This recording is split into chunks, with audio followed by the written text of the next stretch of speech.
What's going on YouTube? Q back here again with another video for you. In today's video, I'm here with the 2024 Toyota Sequoia, and this is the Platinum trim with the TRD Pro package. So the Platinum trim comes well equipped. It's not the capstone, but it does have a lot of nice features, and you can option some of the same features. But you can add the TRD Pro package on this, and you can get this exclusive color called Lunar Rock. So it's like a gray, kind of like a dark destroyer gray, kind of with a green tint to it. Looks nice, especially when it's coming up on dusk time, and once the sun hits, it looks a little bit more green. As you can see coming around the rear, we got those off-road tires, so we can do some off-road kind of things, kind of, sort of, but we'll get into that in just a moment here. So I'd like to give a huge shout out to Toyota for loaning me this for the week. Thank you very much. So with that being said, let's get ready to jump into it. But before we do, don't forget to like, comment, subscribe, hit the bell, browse the channel. Let's jump into it.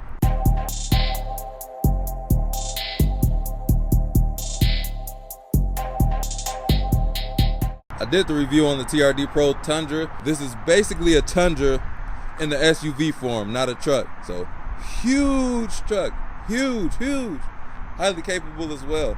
But let's get into the pricing. So the base price for this is going to be $76,465. And it does have a few options on here. So we do have a 10-inch color HUD display, which is $600. The TRD Pro off-road package, $2,300. That's going to add these tires, the Bilstein shocks. We got the TRD Pro running rails on there. That comes all in the package.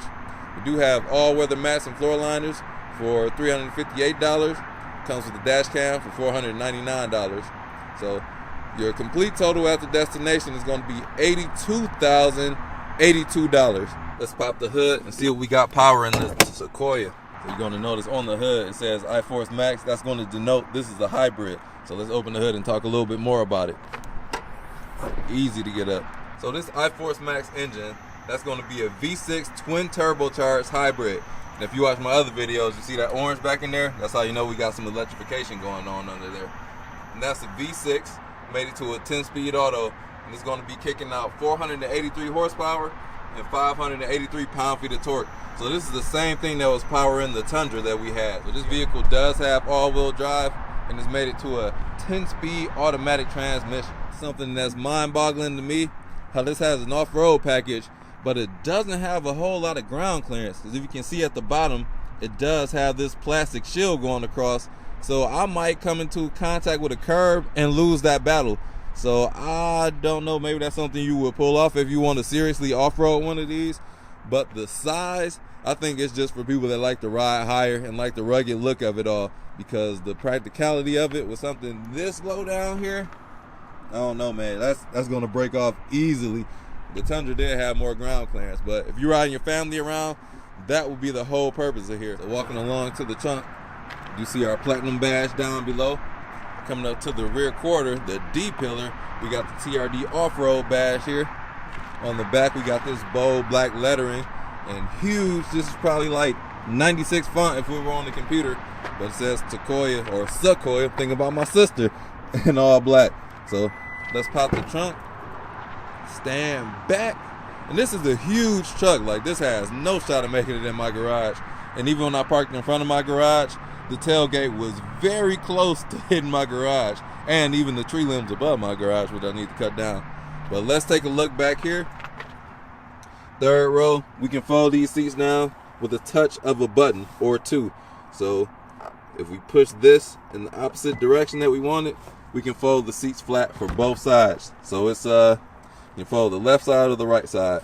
So you got 60-40 going on back here. If you want to fold this guy over here by itself, we can fold it all the way flat. That's nifty. Notice when we were in the back seat, it would recline, but it wouldn't fold itself to where you collapse on yourself. So good job, engineering. We also have these shelves back here. So if you want to install these little shelves in the back area, you can do so at your pleasure. But in the trunk area, let me let these seats back up. We don't have a whole lot of room back here. So you can see back here, I got a snow scraper, this Toyota bag right here, and this is one of those cargo mats that came with the sticker. So it's not a whole lot of space. You can see my hand fits across this little mat back here. We don't have a whole lot of space. So if you don't haul people around, you're gonna want to fold that flat. So I did get groceries Thankfully, I did a light grocery shopping this week, so I didn't have too many bags. So I would have needed to fold the seats down or just throw them in the back seat because there's a whole lot of room back there. And then if we want to close it, we can kick up underneath and then stand back because we don't want to get our head clapped up in there. And then it does have that nice light, so when you can have a bright driveway or brighten the area when you get home. Third row, got to climb back here. Still got a huge floor in the middle. Got to go past the captain's chairs, but the floor is a little bit elevated in the back. Get my Ninja on. And I can fit in this third row. So there's 3 seats back here. I sit on either side. Got about ½ inch of headroom back here. 6 feet tall. It's doing all right. So got a decent way up to the second row. Bunch of knee room. Got about 3-4 inches of knee room in front of me, and that's from the middle seat. I sit behind the seat. It's a little bit tighter. Got about ½ inch or even less. But back here we still got 2 cup holders on each side. So got a lot of storage back here. See, USB-C charger illuminated up under here. Storage where you can put a phone. You can incline and recline the seats from back here with the switch right here. So if you want to lay back, you can do so. Not a whole lot of luxury features back here. This is hard plastic. We do have window shades so you can get your privacy all the way in the back row. That's cool how we have the little perforated tent right there, and it cuts off the line with this privacy shade. You can also fold down the seats that's in front of me. Pull this tab right here. Bam. Oh, we can even take those seats out of here if we need, just like all cargo. But like I mentioned, the floor back here is elevated. The floor gets deeper in the second row. Got a ton of cup holders in here.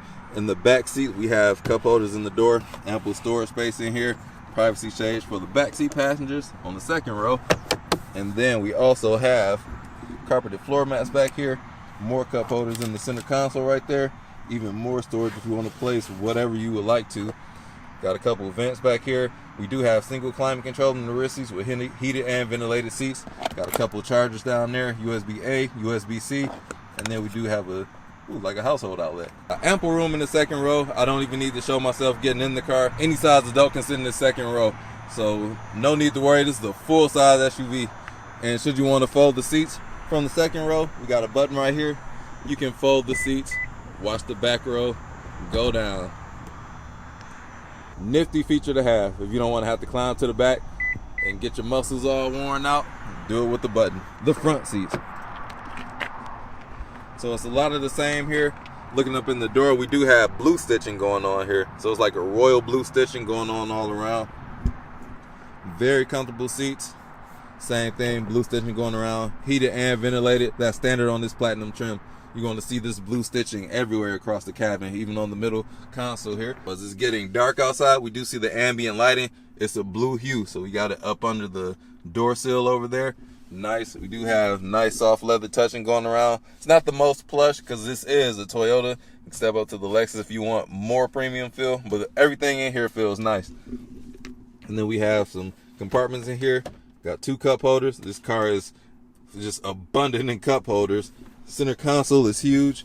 You can put little bitty things up in here, and then notice in the back of here we got 2 cup holders again, and then we can slide the storage deep up in there.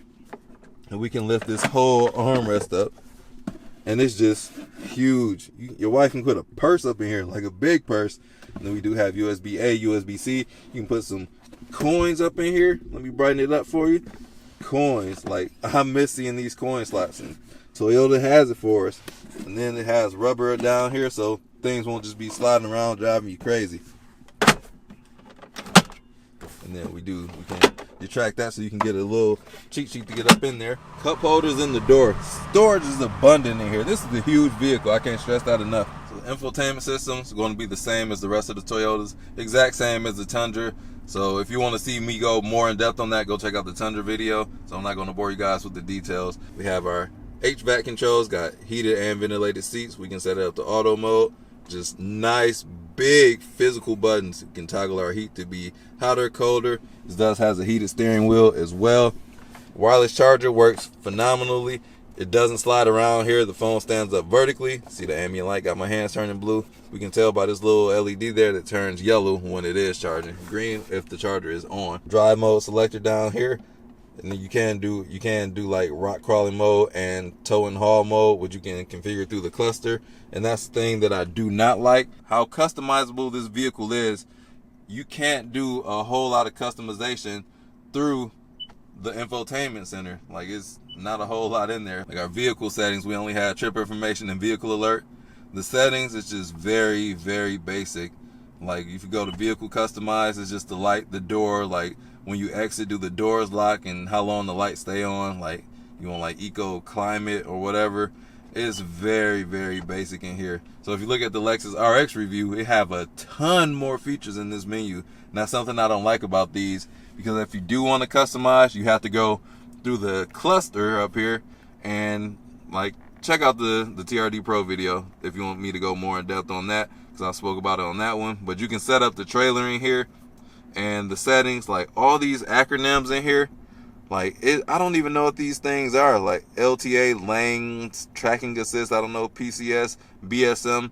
Most normal people wouldn't know what that is. RCTA, like rear cross traffic alert, I would assume. This got to be it. HUD, main. And if you just press the button on the steering wheel, it turns it on and off. But it's kind of hard. Like if you want to customize your HUD, you got to hold the button on the steering wheel, and then you can like change the brightness and position of the HUD. So I don't care about the customization of the cluster when we have this giant screen over here. All of these buttons on the steering wheel are very large. I have a Corolla at home and the buttons are just tiny and flimsy. All these buttons in here, very tactile, very functional. You can see we do have some more buttons down here. Heated steering wheel. We got our odometer button, gas cap, automatic headlights. Bunch of features in here. And we can fold our mirrors with the touch of a button here, and our mirrors will fold in. We can set it to be automatic. So if you flip that switch all the way up, the mirrors will fold out. But when you lock the vehicle, it won't. So you have to keep it in like a flat setting, because that tilts. It's like a rocker. So I'm going to keep the interior features brief. Like I said before, I did do a TRD Pro Tundra. That video is longer. I want to keep this one short and sweet because they are very similar in how they are. So let's go on the drive and see if we notice a difference there. This is what it's going to look like in the lock position. The mirrors fold because it takes up a lot of space. Just put your hand there, mirrors unfold, open the door, bright LEDs everywhere, foot on brakes, and I got it set up to where the steering wheel lifts up when I exit the vehicle. So by the time I come back in, it'll come back down. So let's buckle up for safety. So the EPA is going to be 19 city, 21 highway. I've only seen like 16 miles per gallon. So that's lower than what they state, 15.7. And I've been taking it quite easy. So a nifty thing I do like in these huge trucks, since I'm not used to driving one, I got small cars. When you're pulling forward, you can press the camera button. You can see what's in front of you so you don't whack or tear something off this vehicle, because this truck is very, very large. Like I don't even feel out of place sitting next to a semi truck. So it's just a huge vehicle. And then like that front camera also comes on when something's in front of you. So like it's smart enough to know when you're about to come on in contact with something. But I have driven this in sport mode as well. Adds a bunch more torque and power. Steering throttle response is snappy. This is going to soak up all the bumps because this is an off-road package. This is an off-road vehicle. But what I did notice, the steering wheel is super duper light, like even in sport mode. To be a truck this big, you wouldn't expect the steering to be that light. So I wish it did have some kind of heft to it. Like it's just super duper light. It doesn't even feel like you're driving a truck of this size. So we're about to soak up some bumps here. Turning radius is excellent, I'm telling you. These cameras are so nifty. And this is like one of the first 360 cameras to where you can actually see what you're about to run into. Like it's been very useful. Like parking in my driveway, just being able to see everything I'm parking next to. It's a little bit tight back there. And it's quite well insulated in here too as far as noise goes. But let's check out this bumpy road.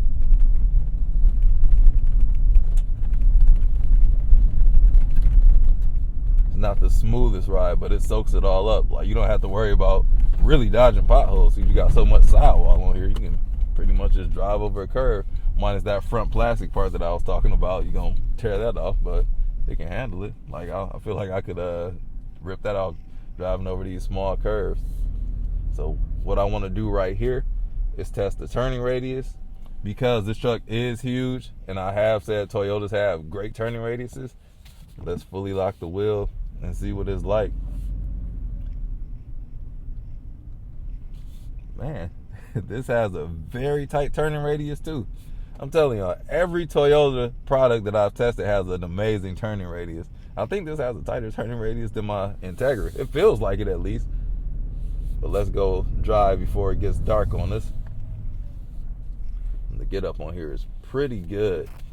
We can change this is our drive mode selector down here.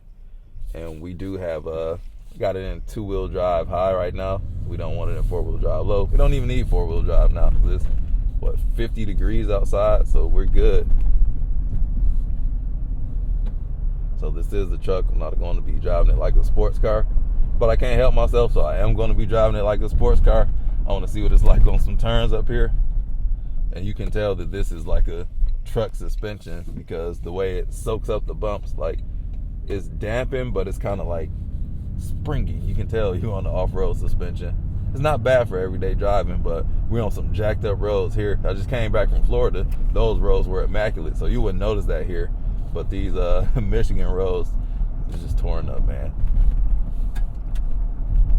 So I'm going to switch it over to sport mode now, so we can feel that hybrid system kick in, because it's got a lot of things going for it. It's got twin turbos, it's got a hybrid, and it has a V6 motor. So it's not going to be able to turn well at all, because we do have to factor in physics here. Got a lifted truck, big tires. It's a recipe to not do well. So while we're here at this stoplight, I'm going to show you these gauges I have on, but you can customize the left and the right side. Not a whole lot going on the right side of this cluster. So we do have our I-Force, and then we do have our Max. Our Max is going to be the battery kicking in. The I-Force is going to be the turbo, so you can tell what's doing what. And looking at the gas mileage, it doesn't look like nothing's doing anything. It looks like it's in all turbo at the same time. Kind of disappointed about the gas mileage, to be honest. Especially looking at the EPA, the estimated. I don't know how they got that, because I've been driving. I feel like driving 45 miles an hour is the cheat code. And I did that for quite some great lengths yesterday, and the best I was able to get was 16 and a half. So I got to give that see if I can beat this guy in the twisties over here. Of course I can. I'm a better driver.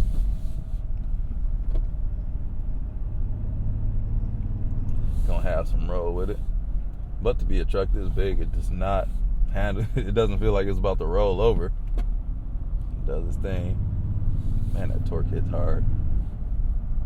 Visibility is amazing, of course. This is a very, very practical vehicle. If you want to haul people around, this has got you. Only thing better would probably be a minivan, but those are two completely different audiences. If you looking for a minivan, you can get one of these. It's going to cost you a lot more than a minivan too. But different strokes for different folks. This is even alright to drive in the twisties here.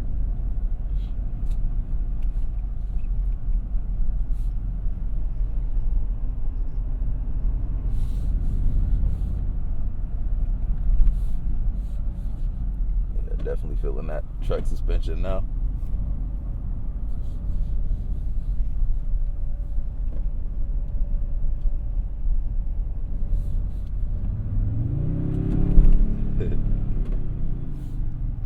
Sport mode is going to keep the revs up. We'll do a couple highway pulls before we wrap it all up. Let y'all hear the audio.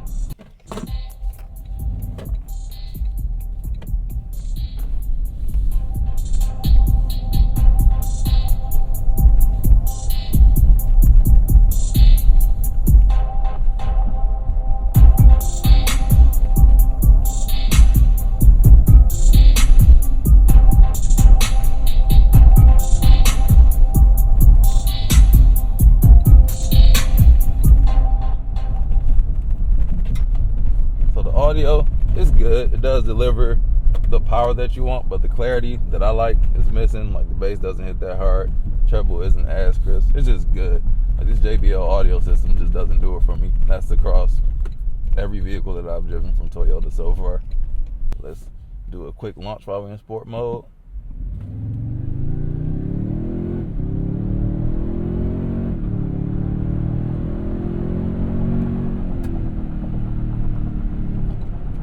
I feel like it's faster than what it feels like. That torque will kick in from time to time, but from the launch, I feel like it limits the torque.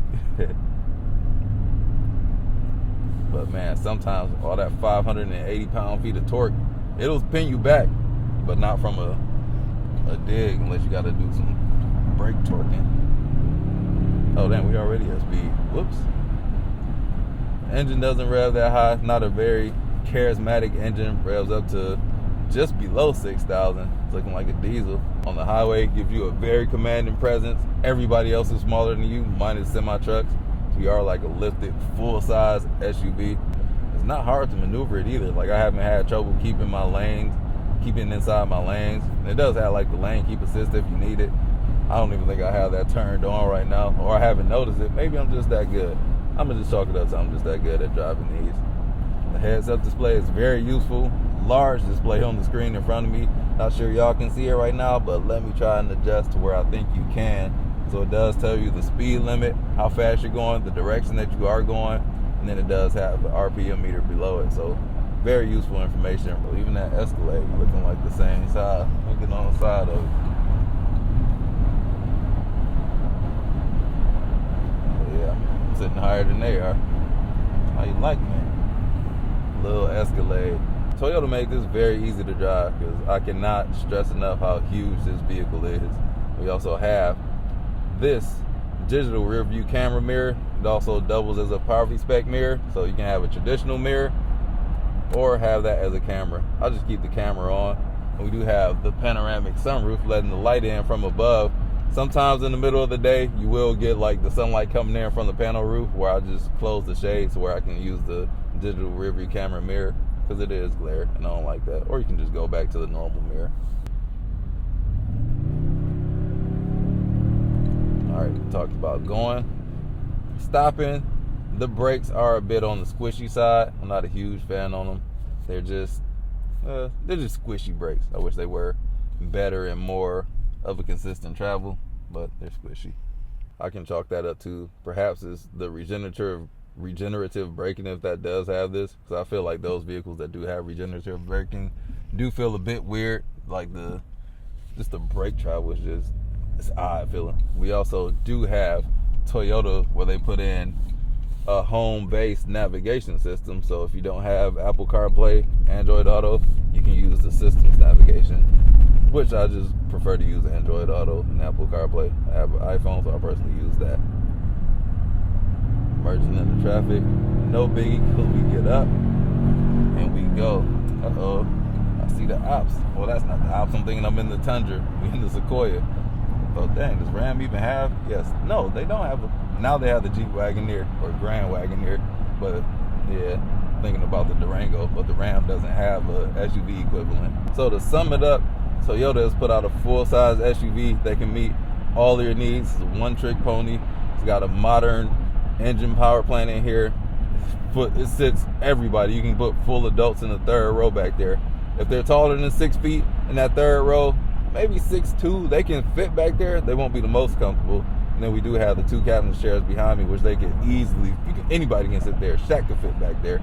And then the driving position, very commanding. You can see everything. So many good features. Like, I love the heated steering wheel in here. Ventilated seats, what I didn't get to use, but I have used the heated seats because the weather is all over the place. And then it's just nice, clean, easy to read. I love these large displays, man. So you can see just everything so beautifully.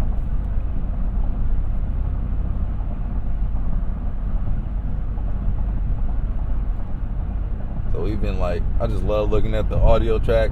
Navigation is just large. I like these large screens. And now when I get back into my cars with the small displays, like, it just doesn't feel right. Like, these huge screens, I like them. That's going to be it for this video. I hope you guys enjoyed the 2024 Toyota Sequoia as much as I did. Shout out to Toyota once again for loaning me this for the week. Had a great time with it, and my family loved it as well. My daughter wants me to buy one of these, but I don't think they realize what that window sticker means to me, which, woo, hi. So, all right, guys, this is Q checking out. Like, comment, subscribe, hit that bell, browse the channel, and I'll catch you all in the next video. Peace out.